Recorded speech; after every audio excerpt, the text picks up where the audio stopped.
Hi everyone! Today, we're diving into an important Maven property, maven.plugin.validation. Understanding where to set this property is crucial for managing your builds effectively and ensuring stability.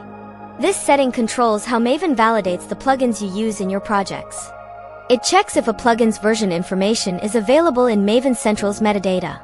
This helps prevent issues with unvalidated or potentially problematic plugins. Let's explore the three main places where you can configure this property. First, you can set maven.plugin.validation in your global settings.xml file. This is a very common approach. The settings.xml file applies to all Maven projects you build on your machine. You'll usually find this file in your user's home directory. Specifically, look for it at /m2/settings.xml on Linux or Mac OS systems. For Windows users, it's typically located at c/users/.m2/settings.xml.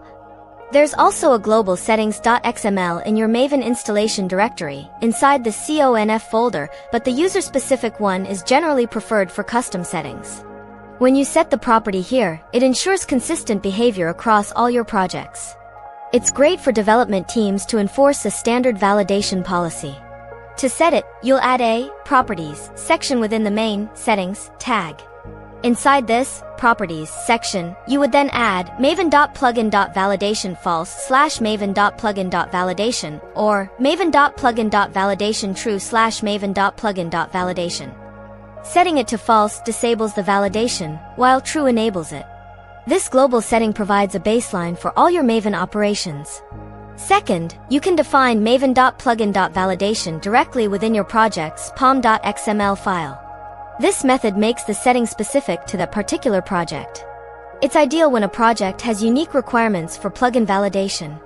Perhaps you are using a custom plugin not hosted on Maven Central, or you need to temporarily bypass validation for a specific build.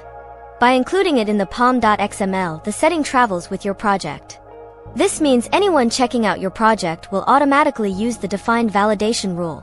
To set it, you simply add a Properties section within the main Project tag of your pom.xml. Inside this Properties section, you would again add maven.plugin.validation false/maven.plugin.validation or maven.plugin.validation true/maven.plugin.validation. This gives you fine-grained control for each individual project. This project-level setting will override any maven.plugin.validation property defined in your global settings.xml file. Third, you have the option to set maven.plugin.validation directly on the command line. This is a temporary and powerful way to override any other settings. When you run a Maven command, you can pass system properties using the D flag. For example, you would type mvn clean installed maven.plugin.validation equals false. This command line argument will take precedence over both the pom.xml and the settings.xml definitions. It's incredibly useful for quick tests or one-off builds. If you encounter a validation error and need to quickly proceed with a build, using the command line flag is your fastest solution.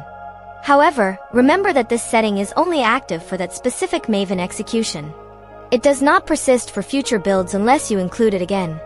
This flexibility allows you to adapt to various build scenarios without changing your core project or global configurations. Each of these locations offers a different scope and level of persistence for the maven.plugin.validation property. Choose the method that best fits your immediate needs, whether it's global consistency, project-specific control, or a temporary override. Thanks for watching this quick guide on setting maven.plugin.validation. I hope this helps clarify where and how to manage this important Maven property. If you found this information useful, please consider subscribing to the channel for more helpful tips and tutorials. We appreciate your support.